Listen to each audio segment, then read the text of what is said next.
बसंत पंचमी का महत्व एवं कथा। बसंत ऋतु में प्रकृति का सौंदर्य मन को मोहित करता है।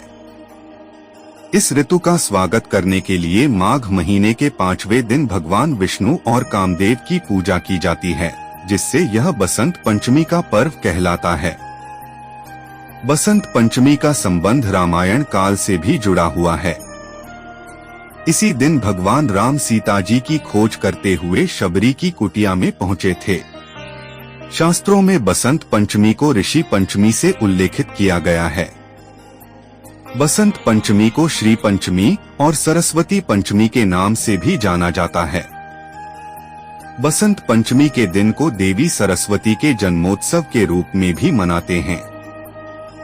बसंत पंचमी एक हिंदू त्योहार है जो आमतौर पर फरवरी में वसंत ऋतु के दौरान मनाया जाता है। इस शुभ दिन पर देवी सरस्वती की पूजा की जाती है, जो ज्ञान, संगीत और शिक्षा की देवी हैं। बसंत पंचमी को सिरी पंचमी, ज्ञान पंचमी भी कहा जाता है। यह त्योहार माघ महीने के शुक्ल पक्ष की पंचमी तिथि को पड़ता है। हिंदू परंपराओं के अनुसार पूरे वर्ष को 6 ऋतुओं में बांटा गया है, जिसमें बसंत ऋतु, ग्रीष्म ऋतु, वर्षा ऋतु, शरद ऋतु, हेमंत ऋतु और शिशिर ऋतु शामिल हैं। इन ऋतुओं में से बसंत ऋतु को सभी ऋतुओं का राजा कहा जाता है और इसी कारण जिस दिन से बसंत ऋतु की शुरुआत होती है, उस दिन को बसंत पंचमी के पर्व के रूप में मनाया जाता है। बसंत पंचमी जीवन में नई चीजें शुरू करने का एक शुभ दिन है। बहुत से लोग इस दिन गृह प्रवेश के दिन नए घर में प्रवेश करते हैं, कोई नया व्यवसाय शुरू करते हैं या महत्वपूर्ण परियोजनाएं शुरू करते हैं। इस त्योहार को अक्सर समृद्धि और सौभाग्य से जोड़ा जाता है। बसंत पंचमी के साथ यह माना जाता है कि वसंत ऋतु की शुरुआत होती है, जो फसलों की कटाई के लिए एक अच्छा समय है। कड़ाके की ठंड के बाद इस त्योहार को वसंत का पहला दिन, फसल काटने का समय माना जाता है।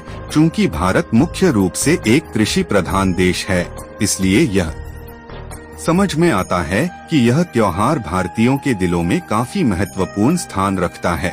धार्मिक मान्यता है कि इस दिन माता सरस्वती प्रकट हुई थीं, इसलिए इस दिन बसंत पंचमी के दिन सरस्वती माता की विशेष पूजा का आयोजन किया जाता है। माँ सरस्वती को विद्या एवं बुद्धि की देवी माना जाता है। बसंत पंचमी के दिन माता सरस्वती से विद्या, बुद्धि, कला एवं ज्ञान का वरदान माना जाता है। इसलिए लोगों को इस दिन पीले रंग के कपड़े पहनने चाहिए और पीले फूलों से देवी सरस्वती की पूजा करनी चाहिए। हिंदू पौराणिक कथाओं के अनुसार ऐसा माना जाता है कि भगवान ब्रह्मा ने इसी दिन ब्रह्मांड का निर्माण किया था। सृष्टि की रचना करके जब उन्होंने संसार में देखा तो उन्हें चारों ओर सुनसान निर्जन ही दिखाई दिया। वातावरण बिल्कुल शांत लगा, जैसे किसी की वाणी ही न हो। यह सब देखने के बाद ब्रह्मा जी संतुष्ट नहीं थे। तब ब्रह्मा जी ने भगवान विष्णु जी से अनुमति लेकर अपने कमंडल से पृथ्वी पर जल छिड़का। जल छिड़कने के बाद एक देवी प्रकट हुई। देवी के हाथ में वीणा थी।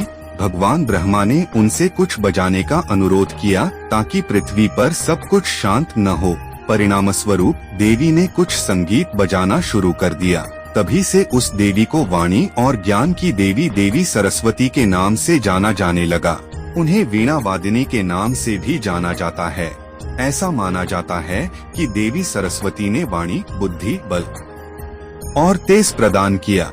तो दोस्तों, हमारे द्वारा बताई गई जानकारी आपको अच्छी लगी हो तो हमारे इस चैनल को लाइक, सब्सक्राइब और कमेंट जरूर करें। मिलते हैं अगली एक नई वीडियो में। धन्यवाद।